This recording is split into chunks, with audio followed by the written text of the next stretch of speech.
Welcome to Data In Biotech, a podcast from Core 9 where we explore how companies leverage data to drive innovation in life sciences. Every 2 weeks, we sit down with an expert from the world of biotechnology to understand how they're using data science to solve technical challenges, streamline operations, and further innovation in their business. Today, we're joined by Naren Tallapragada, CEO and co-founder at Tessel Bio, a company that is revolutionizing drug discovery through active learning and organoid models. He walks us through how Tessel Bio uses AI and experimental biology to reverse engineer disease, identifying new drug targets more efficiently than traditional methods. It starts with an overview on the power of organoids, mini human tissues grown in a dish, and how they provide a more accurate model of disease than other conventional approaches. He also breaks down Tessalogic, Tessel Bio's active learning platform, and how it accelerates target discovery by optimizing which experiments to run next. If you're curious about the intersection of AI, biotech, and drug development, this is an episode you won't want to miss. Here we go. Naren Tallapragada, welcome to the Data In Biotech podcast. Thanks for having me, Ross. Really excited to be here. Awesome. Well, just to kick us off, can you just give us a brief introduction to your background and what brought you here? Yeah, absolutely. So, as you said, my name is Naren Tallapragada. I'm the CEO and co-founder of Tessel Bio. We're a drug discovery company based in Cambridge, Massachusetts. So it is sunny and warm and 25 degrees or something outside right now. And really, my journey into biotech and into the role of the CEO of a biotech startup has been, let's say, a long and winding one, but really motivated by a lot of personal factors that made me make the professional decisions that ultimately led me here. So I'm actually by training an electrical engineering and physics guy. So that's what I studied as an undergrad at MIT. I really thought I was either going to spend the rest of my life working on signal processing or solar panels. And then a couple of things happened. So most formatively, in my sophomore year of college, my mom died of small bowel cancer. And this after a lifetime of having Crohn's disease. And oh, by the way, she was also an intensive care physician who was a neonatologist. She took care of premature babies at the hospital. And so I spent most of my life, including the early years of college, really avoiding anything to do with biomedicine and gravitating towards the sort of physics and engineering world that my dad lived in. But then I realized as a result of, watching my mom's experience as a doctor, as a patient with chronic disease, and finally as a patient with cancer, that there's a lot of things in biology and medicine that needed fixing. And perhaps hubristically, I believed that there was some way of taking all this math that I had learned and having an impact on the development of new therapies, or at least deciphering and understanding the mechanisms of diseases like the one that my mom had. So that prompted me to, start dabbling a bit in some bio research as an undergrad, ultimately applying to graduate school. I went to Harvard and got a PhD in systems biology. My particular flavor of that was basically a quantitative angle on how tissues regenerate and repair themselves. So if you watch stem cells, this is fun fact, we've all got stem cells throughout our body, even as adults, that are constantly regenerating and repairing many of our organs. We know the ones that don't get repaired quite well, for example, the neurons in your brain. But you have a brand new intestinal lining, for example, roughly every 7 days, right? So there's just this remarkable control problem, if you will, thinking about it through the lens of an engineer, of how you end up with the right number and mixture and placement and geometry and arrangement of cells and cell types with high fidelity in the system that's undergoing constant turnover, right? So that was a problem which was deeply relevant to the diseases that motivated me to get into biology in the first place. And that was also a problem that really appealed to my quantitative mind. And then, fast forward through a whole bunch of other experiences, which we could talk about. And I end up here now as the CEO of Tessel Bio, where we are using many of the same techniques and many of the same experimental approaches that I first encountered and developed in grad school. For example, so-called organoid culture. We can get into that some more as well, to model disease. And then really, I'm a big believer in seeing is believing, right?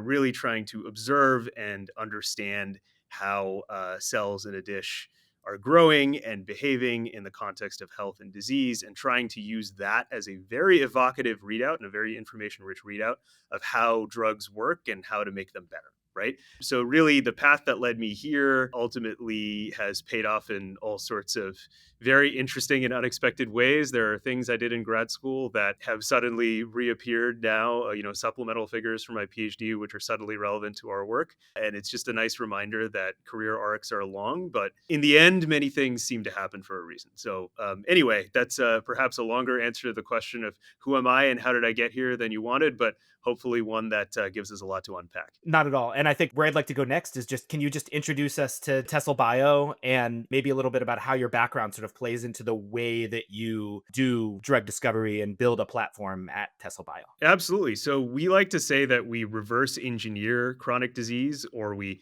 harness the power of human physiology to reverse engineer chronic disease. And what that really means is we are trying to discover new drug targets, so new knobs, intervention points, if you will, in human disease that we can actually develop therapies for. So we can develop, a small molecule or an antibody that then touches on one of those knobs and turns the knob and has an impact on disease. That's a universal quest in biotech for sure. In our hands, we really believe that if you start with a disease relevant phenotype, so this is a word I'm going to be using a lot, phenotype, right? If you start with a readout in a dish, which is as mechanistically similar to or as evocative of the actual clinical endpoint in a person, as well as you are able to model that in a dish. If you start with that and use that as the, axis along which you are optimizing a therapy, or the axis along which you're trying to decide that a drug is working or not working, or one drug is working better than another, that you are likely to have a more impactful therapy, or you're likely to have a therapy that's going to succeed more, or is more likely to succeed in a person, than if you go the other way around, which is scour the literature, put your head down, talk to as many academics as possible within a 20-mile radius of Boston, because obviously there's no world outside of Boston, Massachusetts. I'm kidding, by the way. But you talk to every key opinion leader and expert here, and then you decide by some process of integration, of data integration, that this gene, gene ABC1, is the most important driver, or the most targetable therapeutic driver of a disease like COPD. And then maybe you spend a lot of time and money developing a drug against that target, only to find in a phase 2 clinical trial that perhaps you were quite wrong. Yeah. So instead of doing things that way, we would rather take something that we know is broken in a patient with a disease like COPD. For example, how much mucus does your lung produce? It turns out you can grow these human lung cells in a dish, and they produce a lot of mucus, and you can measure things like the viscosity of the mucus or how quickly the mucus is flowing. These are all, biophysical readouts that are the same as what happens in a person with thick mucus they're trying to cough up, or thick mucus that might be blocking some of their airways in their lung. And then from that, you essentially do a systematic process of perturbing the system, taking some readouts, integrating that data to say, well, what maybe of all the knobs that we could turn here, of all the protein coding genes in the genome, or all the different intervention points we think exist in the system, right? What is the subset that is the most likely to be playing a role here? So from 20,000 genes, can we then keep iteratively shortlisting down to 1,000 and 100 and 10 until we find a top target that we believe is both disease relevant, it has the effect that we want, and is druggable. And from there, you're off to the races, right? And you develop one or more drugs and take them to the clinic, God willing and funding permitting, right? So that's that's kind of our approach, right? Is really reverse engineering the disease from the outcome to the targets, rather than from the targets in anticipation of the outcome. Can you maybe just introduce the audience to organoids and explain, how you work with them? Okay, so organoids, really a nice and somewhat futuristic sounding term for, call it, mini human tissues in a dish. There are many ways of taking what is ultimately, derived from, directly from, or modified to be like human cells in a patient, right? So let's just take an example here. Let's imagine, Ross, that you had COPD and that I did not. If we wanted to understand differences between your lungs and my lungs in this organoid culture context, you might take some cells from my airway. The biopsy process is rather painful, so there are many ways in which you can source these tissues, and we can get into that if you're interested. But you could take some lung cells or airway cells from me. You could take some lung cells or airway cells from you, and then grow them in an environment outside of the body, right? Where the cells grow and can be expanded and can be passaged and frozen and all these other sort of handling techniques that enable your typical cell culture, except that these are primary cells that have come from you as a person with disease or me as a healthy person. And in coming from the original human, you are theoretically preserving many aspects of the disease context in the human and the way that these cells would respond to drugs or the way that these cells are dysfunctional. And you can make a fair comparison of what is the same or different between a healthy lung and a diseased lung without having to go and directly experiment on a person, right? So fancy term to say mini human tissue in the dish. And there's a whole bunch of ways in which you can get these cells, a whole bunch of ways in which you can grow these cells. Organoids generally refer to taking these cells and embedding them in, it's basically tumor ooze from a mouse, but it's a representative of the sort of connective tissue, the extracellular matrix in your body. If you embed cells there, they tend to grow into these beautiful three-dimensional structures that have all sorts of interesting complexity and behaviors, and sometimes even geometrically look like little small portions of an organ. So if you take, for example, cells from, let's say, a mammary gland, right, so sort of representative of the human breast, you end up with these structures called ACE and I in 3D, which kind of look like the sort of milk-producing substructures of the breast. If you take intestinal cells, which I'm quite familiar with, and you grow them in a dish, you don't get a nice planar, epithelium. You don't get a tube unless you pattern it into a tube, which looks like, a tube of intestinal tissue.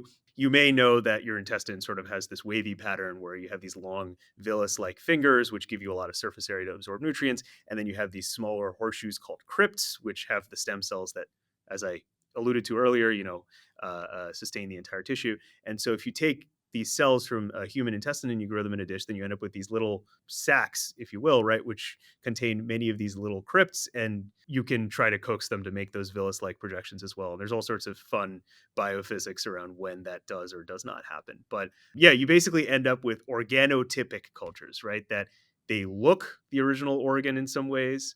They have the same cells as the original organ in some ways. They express many of the same genes, and that's exciting. But they also carry out many of the same behaviors. So I've alluded to some of this before, right? Where in the lung setting, these cells produce and transport mucus, which is the same thing that happens in you or me when we're sneezing and coughing, right? In the intestinal context, these cells actually transport things across the barrier. So you can model things like nutrient transport or drug delivery. In a fibrotic context, which is relevant to many diseases across many tissues, these organoids actually get stiffer and more tied up and twisted and harder to deform in the same way that the parent tissue would. So you're basically trying to mimic as much as possible about the parent tissue, but in a way and in a setting that you can actually perturb these things. So you can actually poke them, you can see what they do, you can try something again based off of what did or didn't work the first time. Could you just talk a little bit about, how you're gathering the data and, why your approach to drawing conclusions from that data is different than, other companies that do what you do? Absolutely. So I think what you're alluding to here is something that we like to say at Tessel quite a bit, which is that the best models of biology are really the hardest ones to deploy and scale. And if you just take that statement to its logical conclusion, a human being is sort of the ultimate representative of that, because you can't really try 100 or 1,000 or 1,000,000 different drugs in one human being with a disease and see which one they respond to the best. There's both practical and ethical reasons why you can't do that. And on the flip side, what's generally the workhorse of the drug discovery process is usually some sort of a cancer cell line, which is a living human cell, and it contains many of the same proteins and components and various aspects of biological gadgetry, right, that are responsible for the function and dysfunction of a living being. But it may be very, very, very alien to the context of the actual disease you're studying. So if you're looking at a chronic disease like Crohn's disease, sure, you could use a colon cancer cell line to study what's broken about the intestinal lining in inflammatory Crohn's disease. And there are certainly linkages in the biology of inflammation and cancer in that tissue. But it's just not really representative of what's happening in, let's say, a 30-year-old patient with Crohn's who doesn't have any malignant transformation, doesn't have any sort of cancerous tumors growing in the tissue, but has a totally different set of processes at work that make the tissue leaky and inflamed and subject to constant onslaught from the patient's own immune system, right? So you really want to find a system that strikes a balance between the scalability, right, of one of these cell lines where you can really just don't literally sneeze on the plate, please, if anybody goes and does these experiments. But,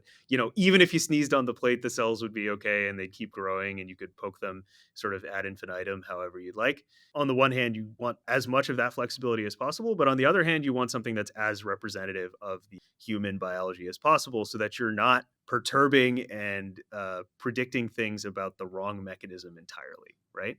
So organoids really do give you that nice, happy medium, but they're still not going to be as scalable as the sort of the cell lines, right? I mean, there's all sorts of considerations here. Everything from if you're growing an organoid in the tumor ooze that I mentioned, frequently people use the substance called matrigel. That's one of these really weird substances that's actually a liquid when it's cooler and solidifies when it's warmer, right? So you actually have to keep these cells and these reactions on ice at 4 degrees C, and it's a very viscous fluid that's kind of hard to pipette. And if it's hard for a human to do that, it's really hard for a robot or for liquid handling robots to do that. Not to mention all the phenotypes that I mentioned, right? All the things that you might want to measure about what the cells are doing, right?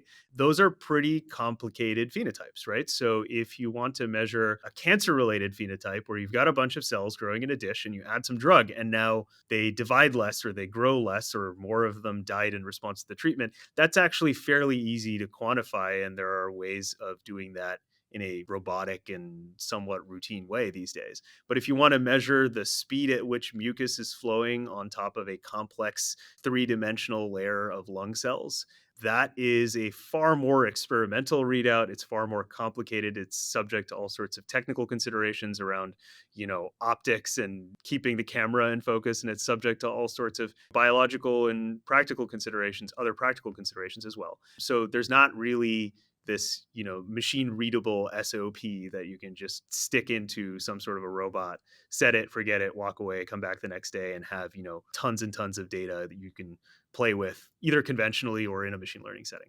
Really what we think about is what can you do to try to get the best of both worlds? What can you do to work within the limitations of sample constraints, within the limitations of handling constraints, within the limitations of the fundamental complexity of these complex in vitro models, but make them a little bit more amenable to the scale of perturbations and the repeated follow-up that's required to actually discover an interesting target or have enough confidence in a disease mechanism in order to go and develop a drug against it, right? So that leads us into our active learning platform, which we call TesselLogic, which is really all about trying to make predictions of what the best next experiment is that you should do based off of the history of everything you've tried before and or the priors you may already come into the experiment with, right? Like, I think these pathways are important, or I think these genes are important, or I just tried knocking out 10 genes that I might have selected randomly. I might have selected with a very strong bias towards a pathway or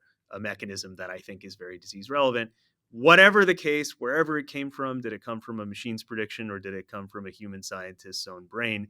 You should be able to synthesize that information and intelligently make a decision about what to test next. And this gets into all sorts of fun things around explore exploit trade-offs and, do you want to do an experiment in order to clarify your model of the world and which genes you think play a role in this disease, or are you trying to do a speed run to your druggable target as quickly as possible because you're trying to spend as little time and money on discovery as possible and get to the stage of clinical development as quickly as you can? These are all ultimately considerations and trade-offs in anyone's drug discovery program. It's not unique to Tessel, but the way that we approach it is using what is effectively a co-pilot that empowers our scientists to make the best use of these complicated systems and complicated readouts that we think are really predictive of human outcomes, but where you might only have 100 or 1,000 shots on goal, or you might have to do things iteratively in batches. You can't go and brute force them by dumping every chemical that's synthesizable by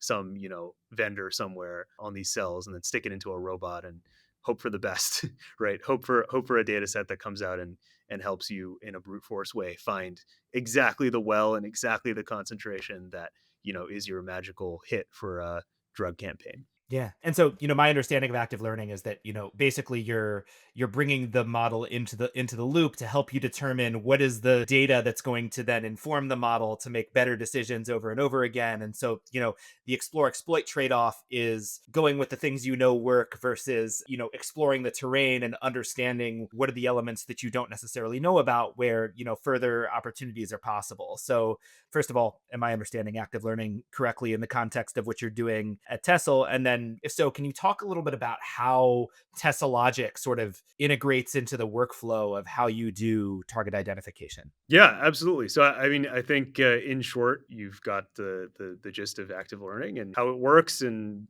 why you might want to do it.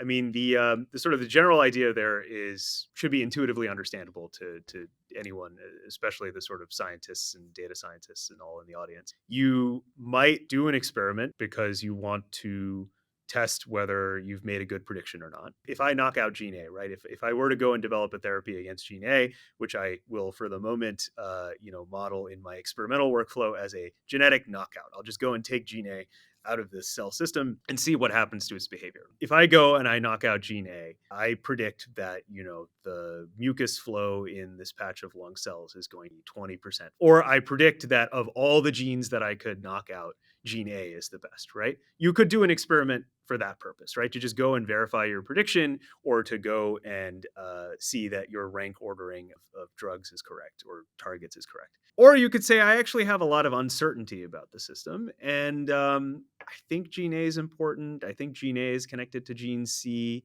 Maybe it's related to gene D. There's some RNA sequencing data set somewhere that shows these genes are correlated. Anyway, my model, if you force it to, would predict that gene A is important, but the error bars are huge. So, what's the best experiment I should do next in order to shrink those error bars, right?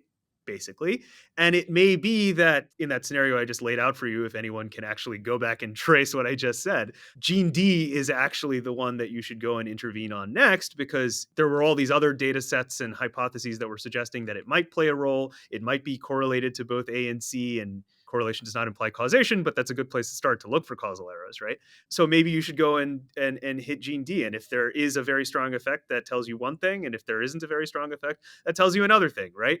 And in the end, that may actually make you more or less confident about your original prediction of A, or it might point you in a totally different direction. This is really, really good in the context of target discovery, in the context of what we do at Tessel, especially because we are Tessel, which is to say a early stage and leaner team and lower budgets than your typical big pharma company to do discovery work, right? All these experiments are complicated. They're also expensive. They're time consuming. And so we're subject to all sorts of resource constraints. But above and beyond those resource constraints, there are fundamental constraints on how many times you can poke these cells. And there's just, not enough time in the day and atoms in the universe to test every pairwise combination of genes you could try to knock out in a cell system. So for both practical reasons as well as just sort of fundamental reasons about the biology of the system, you really can't afford to try everything. But what you want to do is to not waste time on things that are not worth testing or trying. You want to let yourself go down the rabbit hole of an interesting idea or some hot topic that everyone is chasing, right? Oh, I think this pathway, this gene is really important. This one turned up in a GWAS. I heard about this at a conference. You want to let yourself go down that rabbit hole a little bit, but you want to basically have some intelligent way of knowing when to stop. Actually, so much of active learning, especially how we use it at Tessel to drive efficiency in our drug discovery process, is about knowing what not to try or where not to waste your time and money and hours in lab, as much as it is about knowing what to try, what to prioritize, what the best target to pursue is, right? Because ultimately, whether you're doing drug discovery and target discovery our way with our experiments and our algorithms or anyone else's way, there's so many other steps in the process of getting a drug into a person and getting it through clinical trials and getting it on the market and so on and so forth, that this is just one component of that. We think it's a very important component of that because ultimately, whether or not a drug succeeds in a human patient in that phase 2 trial where you're measuring lung function in a person with COPD and you're trying to say, hey, did it get better or worse? Or did we preserve some lung function or did we completely fail at that endeavor, right? That has to do with whether you were mechanistically right about the target you've pursued and the drug you've chosen to develop. Sure, there are so many other steps, so many other just experimental models, from a mouse all the way up to the humans in that clinical trial where this drug needs to succeed and it could fail for so many other reasons, you're not trying to say that this one model has to bear all the burden, every decision you have to make and every prediction you need to be correct, all the way through to FDA approval of your drug, right? We're not trying to do that. But what we're trying to do is in the niche where we think we can make a difference and come up with new hypotheses that could really lead to disease modifying therapies. Let's be as efficient as possible so that we can conserve a lot of our resources and time and mental energy for that long journey that lays ahead on the path to a patient, right? And yeah, you can look at it that way, that it's helping us conserve resources for that journey. Or you can look at it in another way, which is that we can pursue 2 or 3 or 4 programs or 2 or 3 or 4 ideas for the price of one, at least at the early stages, because we're not wasting so many resources on one discovery campaign. For whatever reason, you might end up incurring those expenses, and there are several. Right.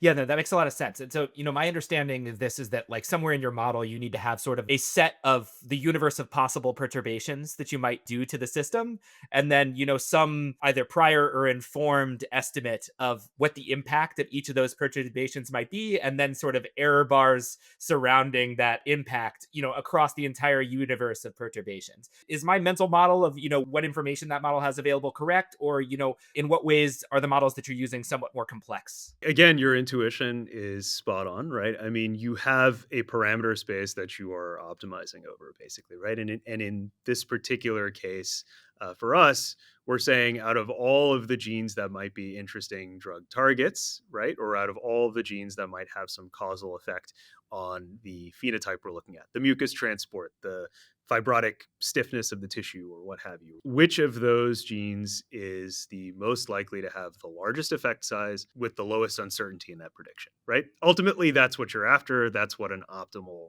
output of this model would be, right? And so the thing about active learning or these approaches is you generate that iteratively, and you can do experiments that are focused on reducing the uncertainty, and you can do experiments that are focused on having a more accurate estimation of the effect size, and so on and so forth. But you do need to have some sort of a prior or a predefined landscape of the knobs are that you can turn, right? So in our case, the simplest way of thinking about it is that there's, roughly 20,000 protein coding genes. Viewers from the future who, read this paper that said that there are 100,000 human genes, or viewers from the past who said that there were 100,000 human genes who want to say, I told you so. Please don't hold this against me, but, right now in 2025, call it like 20,000 protein coding genes, right? So we know that maybe our universe of targets sits somewhere in that set. We know from lots and lots of work by lots and lots of groups, standing on the shoulders of giants here, these genes interact with one another, right? There's prior information in the form of protein-protein interaction graphs. You know that, A and B actually interact with each other and come together. And maybe that interaction was observed, if you're very, very lucky, in the tissue and cell type of interest. Maybe somebody went and did a study in, human primary intestinal cells and observed that these two proteins actually interact. Or maybe somebody saw that that was theoretically possible in a test tube. Prior information and public data around how different aspects of genetics and biochemistry and all that work really spans that gamut, right? So the sort of pre-training data you have available to you, or the priors you have available to you, it's quite variable in type and quality and context. Tells you what's maybe theoretically possible. It's not necessarily complete, right? Because there may be interactions or complexes or reactions, where A actually interacts with D, or there's this other protein E that actually plays a role, which are not represented in public data. It's absolutely possible that you're missing information. It's also absolutely possible that you have too many edges and your priors are wrong, right? So what we do is we basically define the space over which we're trying to find an optimum, which is really, which of these genes is the best target, or how can we take and generate a list of these genes in some rank order by effect size and uncertainty, right? So that's kind of defined by us. But then as far as what we can use to explore that space and what we can use to guide the model and what we can use to update the model based off of the data that we collect, we provide all of this public and also proprietary information that we generate as we do experiments as kind of a soft prior, right? So A is known to interact with B and C and D. And then if I do an experiment and I happen to knock out gene A and there is a very strong phenotypic effect, that might make me upweight or consider more the genes in its neighborhood, B, C, and D. If it doesn't have a phenotypic effect, it may make me downweight those neighbors, or it may make me reconsider the structure of the graph. Maybe A sits downstream of B. They do interact, but there's some sort of a causal ordering here, and A is actually sort of a upstream or downstream effector, depending on what you see. You can basically make those sorts of updates to your prior knowledge just as much as you're making updates to the likely effect size of intervening on any of these one nodes, right? So it's a very interesting and complex optimization problem. It's not the smoothest optimization problem, right? I mean, there's all sorts of examples where and we can get into this because I know you had a previous guest who was talking about active learning as far as what the possible answers are, right? The ultimate outputs of the algorithm, what gene is the most important or whatever. Yeah, you do have to define that space a priori. As they currently stand, our model is not going to come out and say, oh, there's some splicing variant in some mRNA or something, and that's your drug target. In theory, you could make a prediction about something like that if you incorporated that level of detail or complexity or those levels of nodes into our system. We choose not to do that for now, for the sake of ease of actually, accomplishing our goals and getting a directional cue as to where there's an interesting therapeutic target. But in principle, you could make this as complicated as you want. I guess where I was going with this was there's a whole bunch of publicly available information, as well as information you end up generating along the way as you do your own experiments of how different genes interact with each other, which genes have correlated expression in cells, which genes may or may not actually be expressed in a tissue of interest. So this is a common problem with public data sets, is you'll see that gene A and gene B interact. But then if you go and you look at what genes are actually expressed in lung tissue, neither gene A nor gene B are expressed. So then, having that interaction in there was a total distraction, including that into your model. So there's all sorts of reasons why you might want to tweak your priors or update that landscape on which you're performing the optimization while you do it. But the ultimate output of the optimization is constrained by, at some level, what you put in as the potential answers, right? That's just, your model is going to predict what you allow it to predict, basically. Yeah, I'm interested in how much of so, you mentioned earlier sort of like the mechanistic environment in the organoid is representative of the mechanisms that are going on inside the human body. And I'm interested in, how much of the mechanisms are embedded in the model and how much of that you rely on human intuition or human in the loop in terms of, helping to take what's coming out of the model and determine what the next best experiment might be. So it definitely helps to add, you might want to call it inductive bias into your model, right? So that there exist signaling pathways, that generally one gene is upstream of some other gene in that signaling pathway. So there's at least some sense of a causal ordering that ultimately should lead you to predict that some gene at a certain point in that pathway, if there is an effect on the phenotype, that it would have a larger effect or a smaller effect just because of the way that influence is basically propagating through the graph, right? That's definitely something that we incorporate into our modeling approach, is the structure of signaling pathways, or at least principle that there is such a thing as a signaling pathway, right? That generally biology tends to organize itself that way. And so solutions that tend to pop out that look like that are preferred to solutions that are just, let's say, a lot messier and less structured, right?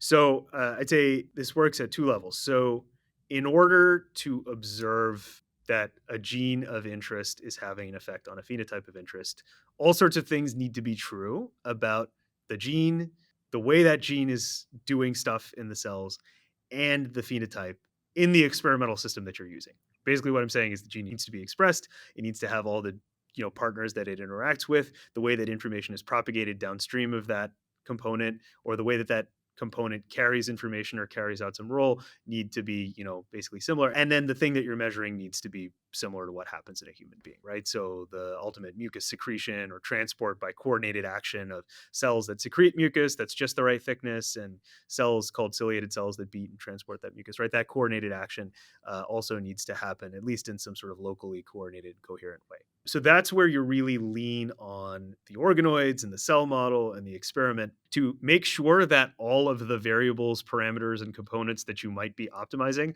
are actually present and active and tunable, right? So that's really important. So that's one.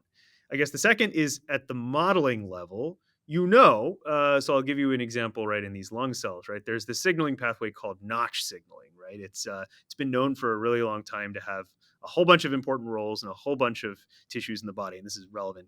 I'll tell you in a second. But in the lung context, it basically helps determine how many of these mucus-producing goblet cells are present, right? And it's a really interesting mechanism, actually, for a quantitatively minded person because it's a little bit like the checkerboard pattern on your shirt. Imagine that there was some self-organizing way by which the white squares and the blue squares, before they decide who's white and blue, talk to each other and say, oh, okay, you're already more in the direction of white, then I'm going to be blue, right? And then just by virtue of that local coordination, you end up with this global pattern. It's really quite elegant. So this particular pathway is at work in so many different human tissues, which is why it ended up being a poor therapeutic target. But of course, when people said, hey, wow, this modulates the production of these mucus secreting cells in the lung, why don't we develop a target that goes after, Notch signaling? So you've got two things there. One is we know a lot about the Notch signaling pathway and how that then intersects with the ultimate phenotype of producing mucus. So that's really useful prior information for us for how to structure the models, how to even have these initial guesses of what perturbations to try, because even if they're not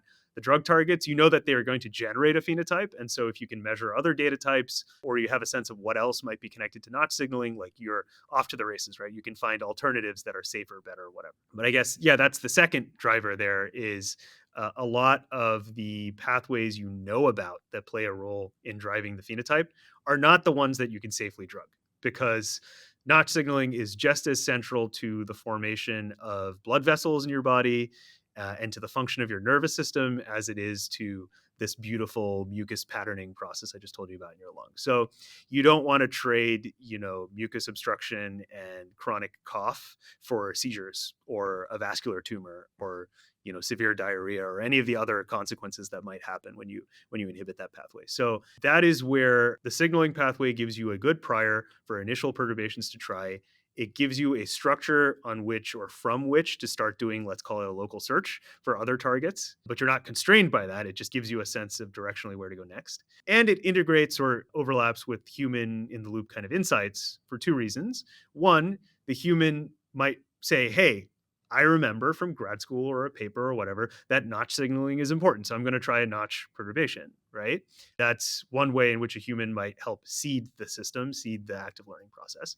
But then on the flip side, if you didn't provide that information and you said, hey, computer, tell me right now your best guess as to the genes that have the biggest effect size on mucus production and cell type patterning in the lung, you would hope to see some Notch signaling related things in that list as a sort of a sense check or a sanity check that your model is not completely, overfit to some weird feature of your data or giving you predictions that are in no way interpretable or verifiable. So if that makes sense, that's kind of the sequence of thought there, is that the priors help inform how you evaluate that your model is doing a good job. The priors help you come up with good initial guesses. Even if those aren't the ultimate answers, they're good places to start that are strong hammers with which you can whack the system and make it do stuff. And the priors also really do help with data efficiency, right? Because if there is some order or structure or hierarchy to how different genes interact, then you actually have some sense of which perturbations are the most efficient to try first, or which ones you should try based off of the results you've gotten, or where in genetic space it may not be worth looking, right? So Yeah. those are the different ways in which all of that informs what we do.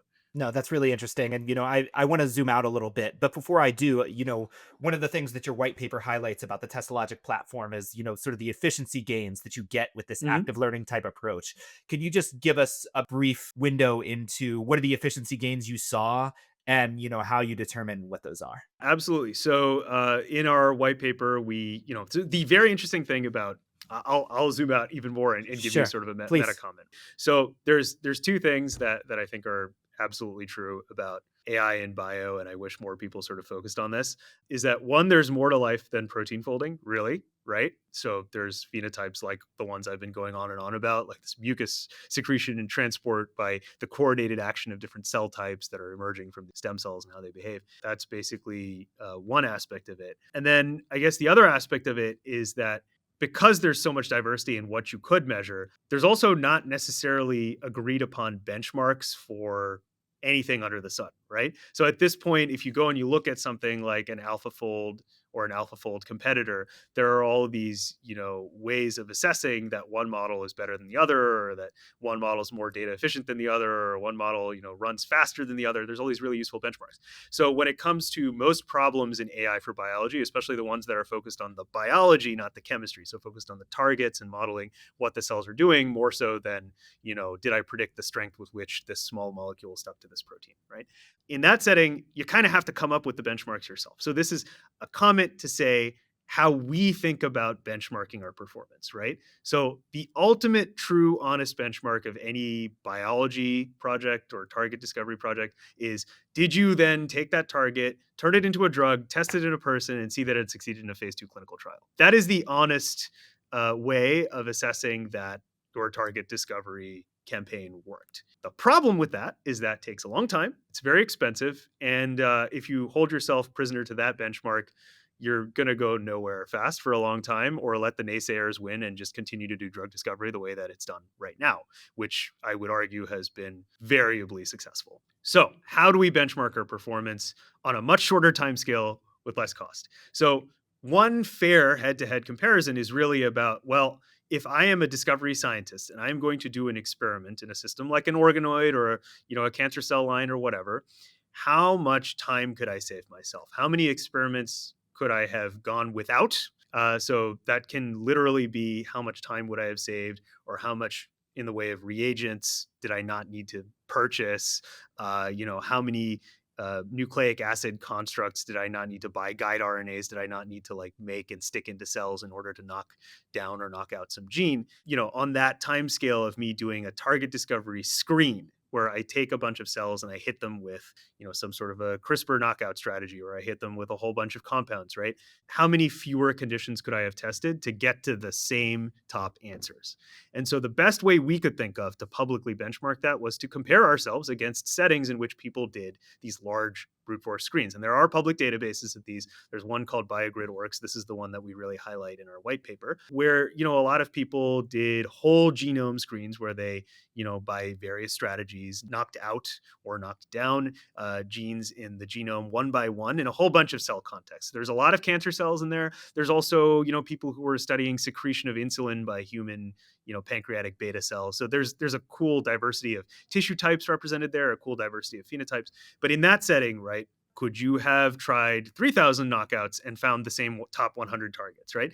Could you have done 300 knockouts and found the same top 100? So when we say efficiency gains, we refer to this range basically from 5x to 30x efficiency gains with essentially V0 of our active learning algorithm. We're basically saying, hey, you could have done 20% of the experiments and found all the same top targets. You could have done 3% of the experiments and found all the same top targets. I think our modal performance is somewhere around a 7x or an 8x speed up, which is, as I said, great if you're in a resource constrained environment. So if I'm a small startup and I want to do some sort of a CRISPR screen, even if the cell culture system is not so complicated, even if I don't care about combinatorics, I just want to, with as little money and time as possible, get to some interesting answers. This is really useful. But when you start thinking about those two big existential sort of settings, the complex in vitro models, the organoids, the organotypic things, the ones where you can't stick it on a robot, set it and forget it, right? Or you think about combinatorics. Oh, nice, one gene, but now I want to test every pair or combination, right? Now you're dealing with scenarios in which it's just not practical for anyone, even if they had an infinite amount of money, to test every single condition, because there's 20,000 genes, but 20,000 choose 2 is roughly 200 million, right? Or you have these organoid systems in which it maybe takes 8 hours to do an experiment or to get the matrigel to pipette in just the right way. And so, you can maybe set up 1,000 wells, but you can't set up 1,000,000 and, walk away overnight. So these are settings where the efficiency gains really translate into even being able to do the experiment at all. So hopefully that gives you a sense of how we benchmark it. So there's really a sense of, if you used our algorithms and you took the data from the screen and fed it into our model sort of iteratively, gene by gene or batch by batch, as you would if you had been running the experiment yourself. You make a prediction and you say, okay, now I'm going to try this next set. Now I'm going to try this next set. How quickly do I end up with the same top n targets, right? And so you can vary different parameters and see how that varies across top n. You can do fun things where you start off by essentially saying, I got my model of the world completely wrong. So what happens if you got the ranking in exactly the opposite order, right? Like the first gene you fed into the system was actually the one that ranked the lowest of the list. And yes, it obviously is, not as high of a performance as if you happen to be absolutely right with the first gene that you pick. But we're talking about, 6x versus 7x, right? Efficiency gains here, right? So there's very clearly a sense in which biology is compressible, and there's very clearly a sense in which you don't need to try everything in every system, and there's very clearly a sense in which your context of what you've already tried or the history of what you've already tried is a useful predictor, or perhaps even the most useful predictor of what you should try next. And that is true across a very wide range of parameters and hyperparameters and philosophical and spiritual choices of how to do science. And we've benchmarked it publicly, but then we're using it, right? We dog food our own product, right? We are using it to drive our own drug discovery campaigns. As I had mentioned a lot, you might guess correctly that we're working on lung disease, and there's other tissues as well where we're thinking about this both internally and coming up soon with some pharma partners, knock on wood. So that's really a case in which we're using it and benchmarking it and seeing, like, in real world performance prospectively on targets we're discovering, on experiments we're running, what kind of efficiency gains do we get? And reassuringly, it's basically better already than just brute forcing it by various ways of assessing that number. So our own prospective measurements of efficiency based on the data we're generating are lining up nicely with the retrospective estimates we made from public data, which we could use, admittedly, with the benchmark that we cooked up, but I think it's a decent benchmark. And if anybody out there wants to talk about benchmarks for biology prediction problems, that's one of many fun things I'd be happy to discuss over a beer or a coffee or some sort of a virtual chat. For sure. And, we have to bring this conversation to a close, but, I want to touch on one of the things that you just said, which is that, you were talking about sort of the alpha fold and the protein folding approach. And then you talked about your approach, and you've got this sort of like cost, quality, and speed trade-off that, everyone's Yeah. trying to navigate, where, on your end, higher quality, slower, but you can manage the costs by using that active learning component. And then on sort of the AlphaFold end, it's faster and relatively inexpensive to get lots of data in there. Can you just give us your perspective on sort of where the attention is going in this ecosystem, and where you think the opportunities are? That's a really, really, really astute observation there about the simplex over which everybody is optimizing, right? That nice triangle. So I think there's room for everybody, right? And I'm not knocking approaches like AlphaFold, which have really been transformational in so many different ways, right? I mean, you no longer need, for an initial guess at how a protein looks, some poor postdoc to spend years, using heavy metals to try to crystallize a protein. That's still really important and useful in the process of understanding the biology of that thing. But the fact that a computer can give you a decent guess pretty fast and might help accelerate your own hypothesis generation and research and all of that, especially for this large unannotated part of the genome, very, very important and useful. I think there's been a lot of attention in that direction, especially from, sort of investors and ML types for a variety of reasons. So one, there's this very large, high quality public data set in the form of the Protein Data Bank, which went into training these models. There are all of these benchmarks. A lot of things can be done essentially purely computationally. And the end result of those models is understandable to multiple types of investors and how you'd actually make money on that. One being, if I come up with a very interesting protein or drug that binds to the protein at the end of the prediction problem, I have IP, hard IP that I can go and try to commercialize. And if I don't want to make IP, well, I've got a very interesting software tool and it's complicated and has all this whiz-bang ML in it. So maybe I can commercialize access to the model or to the software, right? So I understand why people's mental models align well with commercializing protein language models and AlphaFold and all of that. But if we really care about the ultimate, sort of reason why we're all in biotech in the first place, which is to make a difference in the lives of patients with disease, you have to ask yourself, when is it really important that we have new targets, that we really understand the mechanism of biology, that we don't wait for 30 or 40 years worth of academic research to come out before we try something new?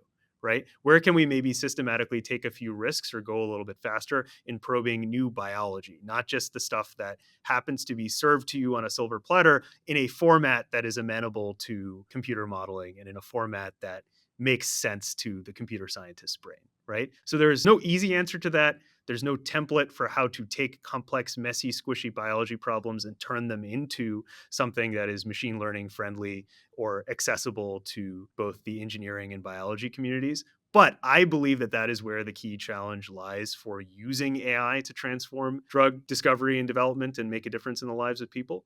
And that is where Tessel is doing our small part to contribute to that and try to be a little contrarian and push the envelope where we feel like there's not necessarily been enough attention. Awesome. Well, for listeners who are interested in learning more about Tessel Bio, where should they go if they want to learn more? So you can go to our website, www.tessel.bio.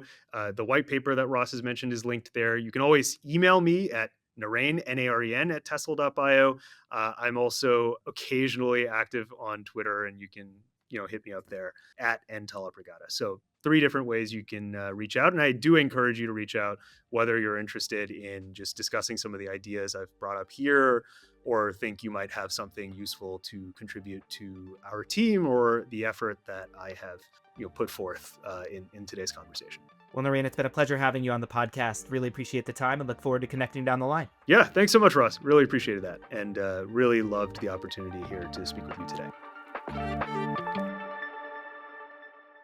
And that's it for this episode of Data in Biotech. If you enjoyed the episode, please subscribe, rate, or leave a review in your podcast platform of choice.